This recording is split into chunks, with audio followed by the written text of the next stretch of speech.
UPSC interview ఎట్లుంటుంది అట్లా ఉంటుంది. మొత్తం రూల్స్ రెగ్యులేషన్స్ మొత్తం అన్నీ చెక్ చేస్తారు. మీకు ఎంతవరకు నాలెడ్జ్ ఉంది ఏముంది దాన్ని బట్టి మీరు వెంటనే దానికి పోయి 2 అటెంప్ట్స్ ఉంటాయి. ఫస్ట్ అటెంప్ట్ ఫెయిల్ అయితే కానీ మళ్ళీ 3 months ఒక అటెంప్ట్ ఉంటుంది.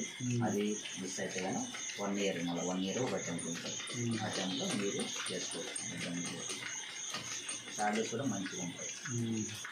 సో 1 lakh అవ్వని మినిమం ఇప్పుడు మార్కెట్ జరిగే కానీ 1 lakh జరుగుతుంది. ఫ్యూచర్లో డెవలప్ అవుతాము కూడా మంచిగా.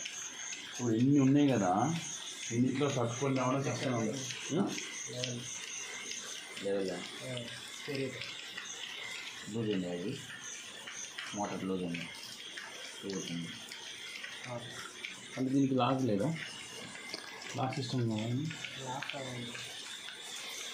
ఈ లెవెల్ చెక్ మోటార్స్ కొన్ని ఇటు బెండ్ పోయి ఉంటాయి. డ్రోన్ అనేది లెవెల్గా ఉంటే నీకు స్టెబుల్గా లేస్తుంది. అవునవును, స్టెబుల్గా లేస్తుంది. మీకు మోటార్ కొంచెం లూజ్ అయినా డైరెక్షన్ చేంజ్ అవుతుంది కొన్నిసార్లు అట్ట ఇట్ట. నీకు లేకపోతే ఇంకా ఆయన మొత్తం స్టెబుల్గా లేదు. డైరెక్షన్ చేంజ్ అవుతే నీకు స్టెబుల్గా రాదు. పోయేటప్పుడు కూడా నీకు ఒకలాగే మొత్తం ఆడుతూ ఉంటుంది. అన్నీ చూసి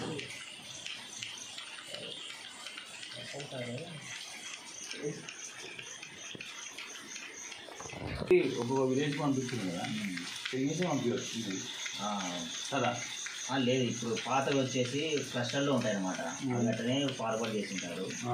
మళ్ళీ వాళ్ళు చెకప్ చేసిన మళ్ళీ ఖచ్చితంగా చెక్ చేసుకోవచ్చు. సపోజ్ ఒక్కొక్కరు ఒక్కొక్కలాగా వాడతారు కదండి.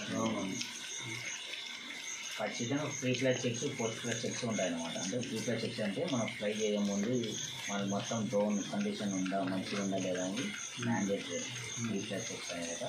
పోస్ట్ ఫ్లైట్ చెక్స్ అంటే మన ఆపరేషన్ అంత వర్క్ అయిపోయిన తర్వాత మళ్ళీ ఒకసారి చెక్ చేసుకొని మనం ట్రాక్ చేసుకోవాలి. కంప్యూటర్ మ్యాండేటరీ రూల్స్ అవి కంపల్సరీ. ఫ్లయింగ్ డ్రోన్స్ కానీ, ప్రీ ఫ్లైట్ చెక్స్ కానీ, పోస్ట్ ఫ్లైట్ చెక్స్ కానీ ఇవన్నీ మ్యాండేటరీ రూల్స్ కంపల్సరీ పాటించవలసినవి. సరేనా? లేట్ అయితే మన అక్కడ మీకు ఏం బ్రో, ఏం డౌట్ ఉందా?